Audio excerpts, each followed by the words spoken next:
Hello everyone, उम्मीद करता हूँ आप सब लोग बहुत अच्छे होंगे। परीक्षा की तैयारी में आप सब लोगों का वेलकम। आज के इस लेक्चर में हम लोग जो डिस्कस करने जा रहे हैं वो कॉट है। अंदर के जो रिजल्ट्स हैं, कभी तो tan इनवर्स मिलेगा, कभी cos इनवर्स दिखाई देगा, कभी sin इनवर्स दिखाई देगा। बाहर आपको कोट ही दिखाई देगा। इससे पिछले लेक्चर में हम लोगों ने देखा था कि ये सारे रिजल्ट जो थे ना कॉट इनवर्स वाले थे। ठीक है, आज के रिजल्ट में आप लोगों को देखने मिला कि अंदर वाले रिजल्ट जो हैं वो इनवर्स में है, बाहर वाला कोट हमारा ऐसे ही दे रखा है। चलिए इस क्वेश्चन को किस तरह से हम लोग डिस्कस करते हैं। सबसे पहले हम एक क्वेश्चन को नोट कर लेते हैं। तो कोट को मैंने नोट कर लिया और ये कोट है tan इनवर्स √3, ये मेरे को दे रखा है। अब हम लोग को ये देखना है, देखो एक तरीका तो ये होता है कि भैया इसको ना आप देखो, क्या ये इसको टेबल में आप जानते हो? हाँ, मैं इसको जानता हूँ टेबल में, ये tan के अंदर ही होता है, क्योंकि हमें ये पूरा रिजल्ट चेंज करना है। ठीक है, ये पूरा रिजल्ट हमें लाना है कोट के पदों में। या तो आप ऐसे सोच लो, या फिर आप सोचो कि ये आप टेबल में जानते हो, ना, तो इसको लिख सकते हो कॉट, और ये होता है tan इनवर्स। ये टेबल में कितना होता है tan में? ये tan 30 का मान होता है, 60 का मान होता है। tan ये 60 का मान होता है। तो ये दोनों आपस में देखो इस तरीके से आपने नोट कर दिया है। अब ये दोनों आपस में जो है ना कैंसिल आउट हो जाएंगे। आपको मिलेगा सिर्फ π/3, और π/3 मतलब tan, ये कॉट में 60 मिला है, कोट 60 का मान कितना होता है? वो होता है 1/√3।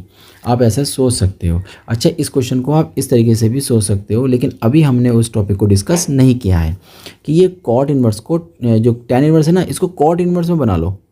तो कॉट इनवर्स में बनाना बड़ा आसान होता है tan से। जो भी दे रखा होता है उसे उल्टा कर दो बस।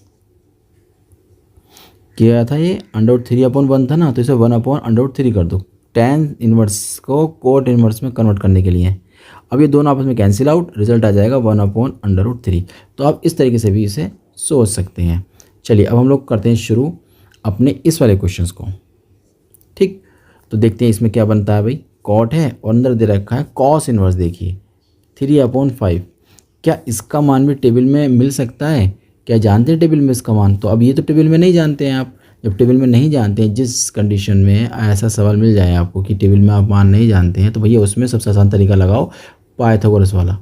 मुझे ये अच्छा लगता है, इसलिए मैं आपको बता रहा हूँ। इसमें ABC एक ट्रायंगल बनाना पड़ता है, और कोस की वैल्यू जैसे दे रहे, कोस है ना ये, तो कोस को लगा दो। आधार होता है, आधार बटे कर्ण होता है ना, आपको ये निकालना है। तो आप सब जानते हैं पाइथागोरस को किस तरीके से आप यूज़ करते हैं।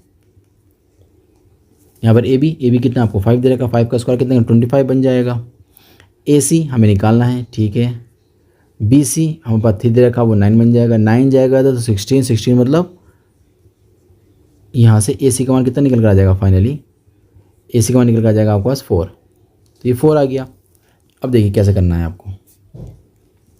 बराबर कॉट दे रखा है, जैसे ये ना आपका यहाँ कॉस इनवर्स था, तो अब यहाँ पर कॉस इनवर्स की जगह आप वही वाला रेशो बनाएंगे जो रेशो आपको दे रखा है बाहर आपको दे रखा है कॉट। तो आप कोट का ही मान निकालेंगे यहाँ पर। ठीक है, कोट क्या होता है? कोट कितना होता है? आधार बटे लंब होता है ना, आधार बटे लंब, यानी कि 3/4 बन जाएगा। तो ऐसा केस जब हमारे सामने आ जाता है, तो उसके बाद हम लोग ये देखते हैं कि ये दोनों जो कोट हैं आपस में कैंसिल आउट हो जाएंगे। इसका मतलब रिजल्ट कितना आएगा फिर? 3/4। उम्मीद करता हूँ आपकी बात समझ में आ गई होगी। अब बचता है इसमें सिर्फ एक क्वेश्चन, ये वाला रहा आपका होमवर्क। आप इसका आंसर दीजिए कमेंट्स में। चलिए हम लोग मिलते हैं एक नए क्वेश्चन के साथ।